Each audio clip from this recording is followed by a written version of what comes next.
Welcome everybody and thank you for joining me. This is the fourth video of my SMP series. Today we'll be going through the gardens and I'll show you how I made them. And then we'll be taking a look at the second half of the furnace build.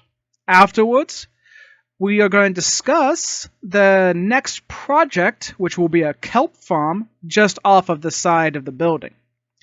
So let's take a look.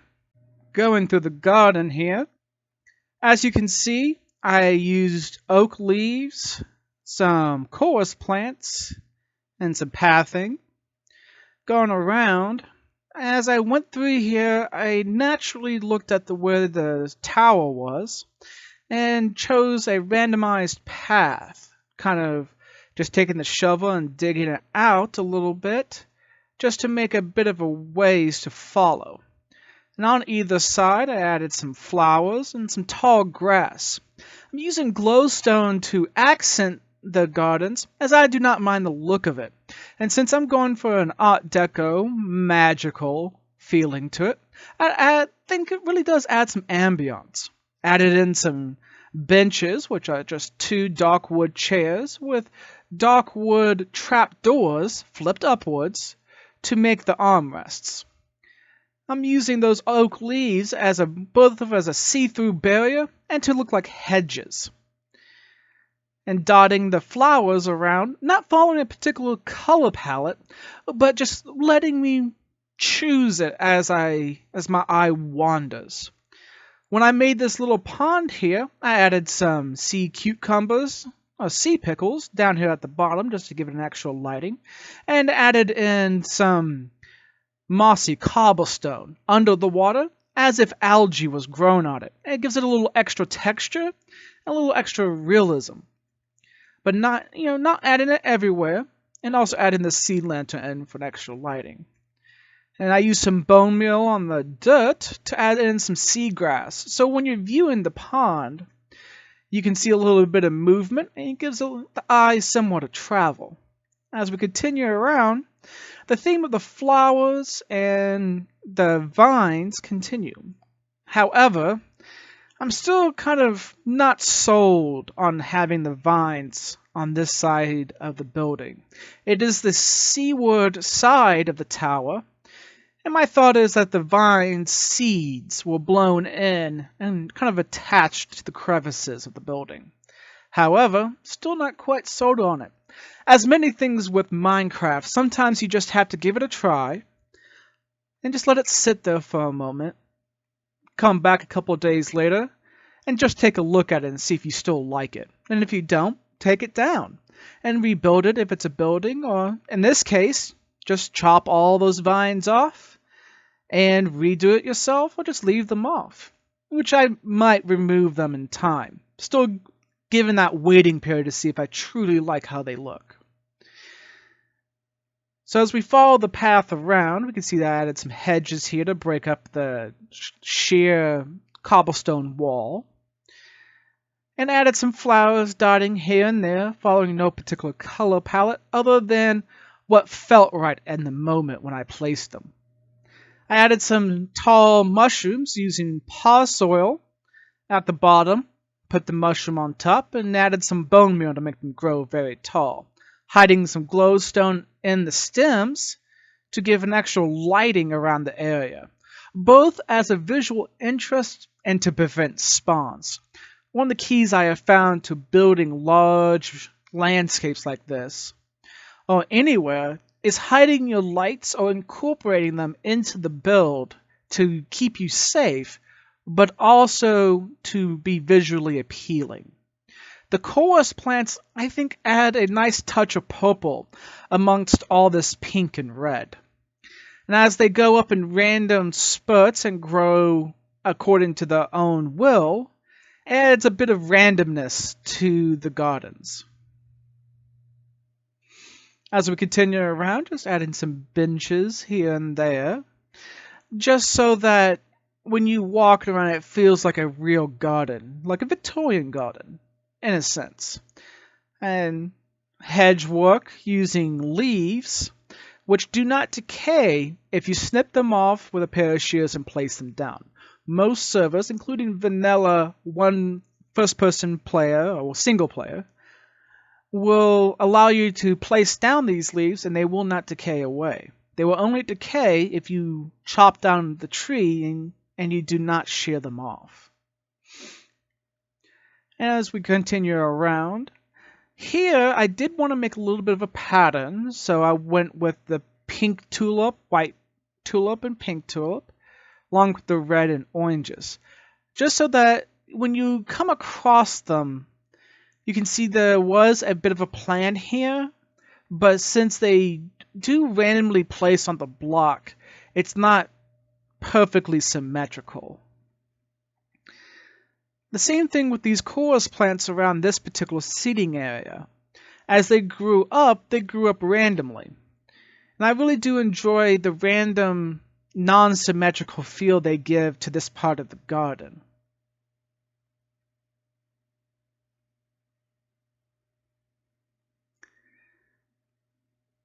Right here, I actually had to take off a bit of this mushroom just to give enough clearance to walk under.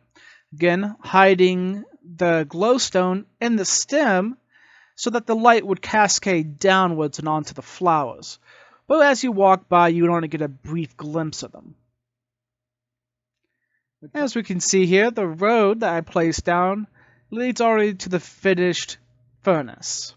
And I also have landscaped up here, adding in the hedgework. And continue the theme of flowers and chorus plants and hedgework all the way around, following in the path, leading all the way over to the graveyard, if my woods can keep up with me.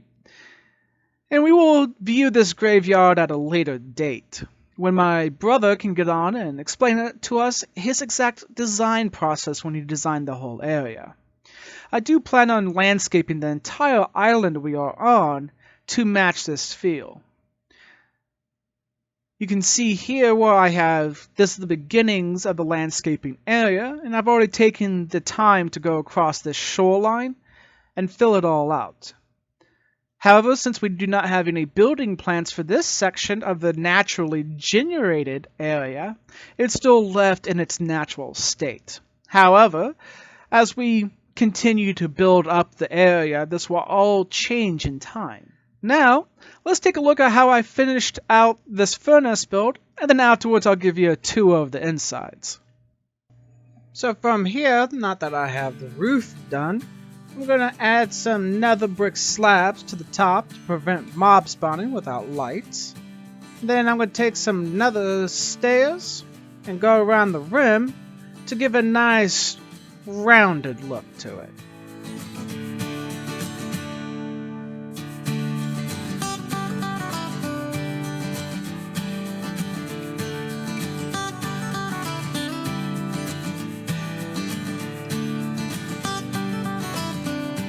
Now that I have that done, I'm going to go through and add in a pair of stairs to each corner and one slab so that I have a good basis of where the exterior columns would be. As with most Deco buildings of this type, they went for more of an exterior columns to give accent to the building than to actually build it into the building. So that's what I'm going for with this furnace build. On this section, I'm going to start on the entrance to the furnace. First thing I do is measure it out, find the center, and make the entrance hole. Then I go one block off from the entrance on either side and make a nether brick tower going up the side of the furnace, stopping nearly towards the top. But as you can see, in the interim between the point I set down the first stone and I get to the top, I go through several iterations of the design, which tends to happen. And don't feel bad if you do the same thing. As you build, you'll gain inspiration and add elements here and there, or take it all down and restart. Happens to the best of us. As I get to the second section of the furnace, I decide that the front needs to come out a block to make a proper grand entrance to this wonderful furnace.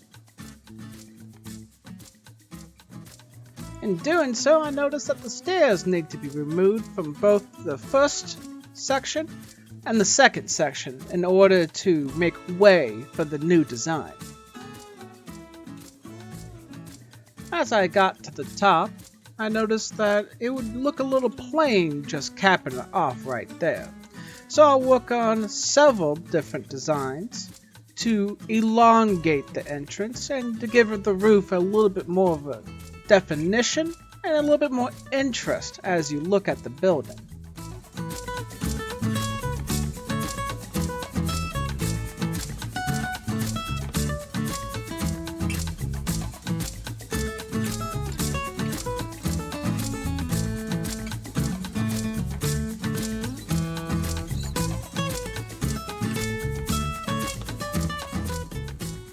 Now that I have the final shape of the roof decided upon, I had to take out the whole section that I had originally built to make way for the new roof structure.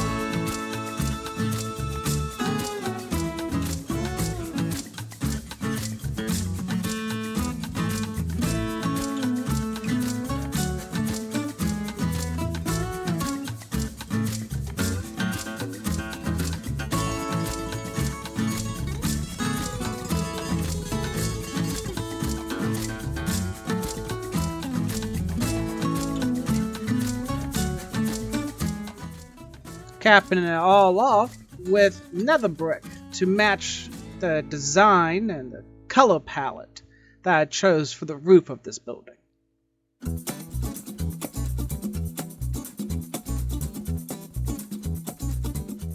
Now that I have the entrance done, I decided that those corners need a little bit more interest, so I had two other columns on the first level and added a bit of glowstone in the center.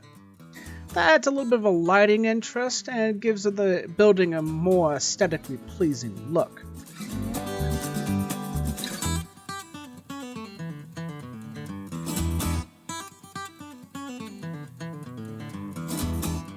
Then I go to the side and space out the columns using a bit of markers, using grass blocks, and a bit of trial and error. Never be afraid of trial and error when building in Minecraft. Once I had them done, I built those columns up to the first level.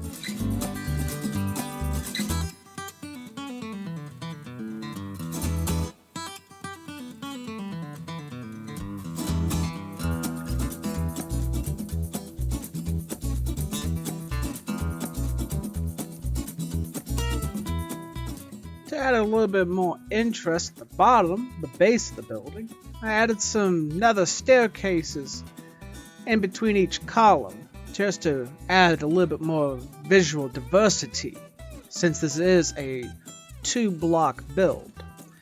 When building with 2 blocks, you gotta look at how you can add visual interest here and there.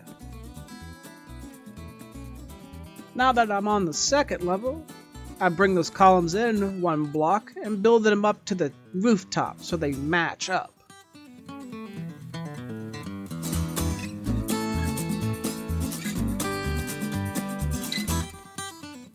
I returned to the entrance, looking at it and seeing that it was pretty plain, so I decided to add some visual interest to it. Just taking out some blocks here and there and adjusting the visual view of it, and added in some iron fences, again to break up the 1 block big wall. Again with the visual interest so that when the viewer views the entrance to the furnace, they have something more to look at. I made sure that the design was done in chevrons, as that's a primary element of the Art Deco design of the building.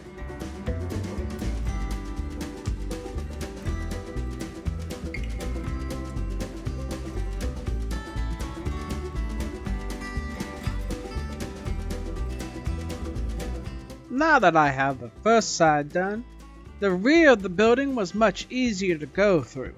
I got the spacing done on the back of the building. Then I went through and spaced out the columns to the corner. Notice that I did have to double up in the center, and that's alright. Again, it adds a bit of visual interest to the building.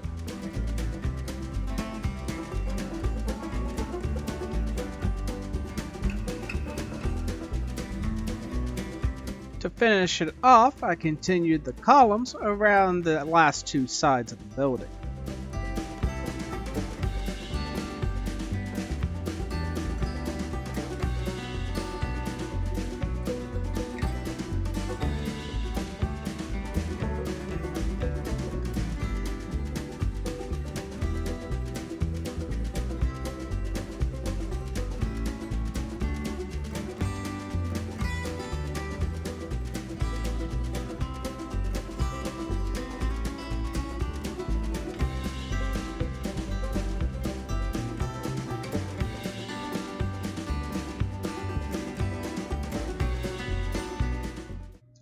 Now that we have seen how I've done the exterior to the furnace, let's take a look at the inside. As we approach, you'll notice that I have added some dark oak fencing to give a structural element to these glowstone lanterns. As we walk in, you'll notice that I put the same type of structuring to these other glowstone lanterns using nether brick fencing. And I followed the same theme across the top and across the ceiling also. And I brought the theme of the nether brick fencing to both the second and third level of the furnace. On this side, I added some simple chests with item frames and items representing what's in each chest. Since I know all three of these chests contain stone, I just simply put the item frame at the bottom, indicating to me that all three chests contain the stone. And any chest that differ from that, I put an item frame and the item representing what's in each box. Over here, I put an ender chest, just so that I can easily transfer items between buildings. And also a crafting bench, mostly I use it to create ingots and other pieces of equipment. Of course, an anvil, and a simple little bench made out of a nether brick slab and two nether brick stairs. A little pot just for decoration. This is the output side of the furnace. And let me give you a look at the inside. This build is based off the Mumbo Jumbo Super Furnace. And it uses a series of hoppers to bring in the items from the input, which is up here on the third level. And it will pull the items down into the hoppers, into this section, into this buffer zone. This buffer chest would then empty into this line of hoppers, and then goes into this secondary buffer chest, which then leads into these hoppers, which all face forward down to this comparator.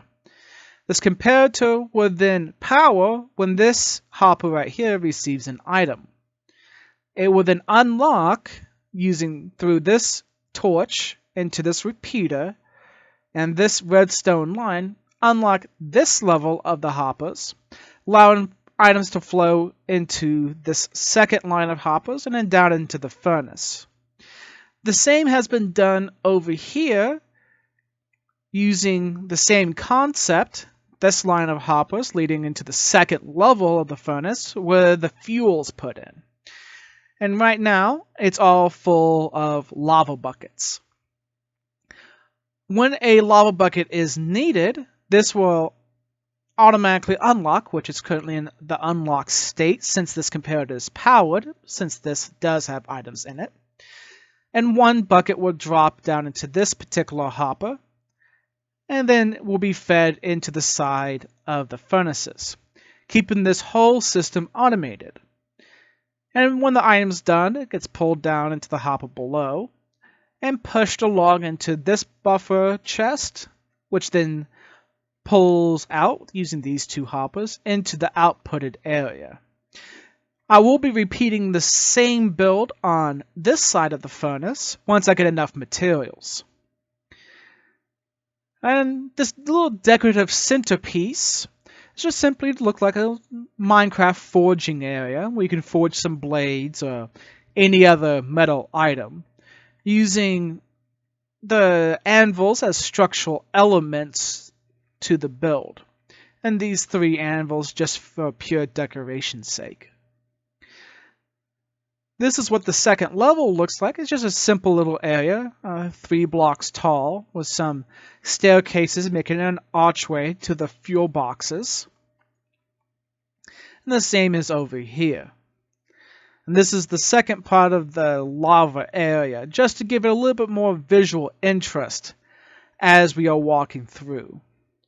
The third level has a little less interest to it, just because it's the top of the building, and couldn't pull the lava all the way up. So I just left a little structural interest right here, using 2 staircases on top and bottom, making a little cross. And this is where the input chests will eventually go for the second super furnace. Let's travel on down. And let's discuss the next plan or the next building we're going to do. As I have built up the resources and put the shulker boxes right here, since shulker boxes are not locked on my SMP server, I do have to put them in this locked chest, just in case of griefers. But in this area here, we'll be building an aquarium along with a kelp farm, using the Cubfan 135 kelp farm. I believe it's redstone automatic, which I will automatically flow to the top and then flow into an item pipeway, which would then lead all the way through the aquarium and lead across back into the furnace and feed automatically into the input chests at the top. That way I can have dried kelp as a fuel source for this furnace area, along with the lava buckets. So tell me what you think. Do you like the idea of the kelp farm and an aquarium on this side of the building? Or would you think it should be on a different side of the building? Let me know and place your thoughts in the comments section. And as always, if you like the video, leave a like.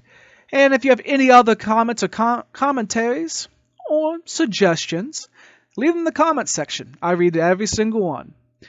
Well, I hope you have a good day and thank you for watching. Bye-bye.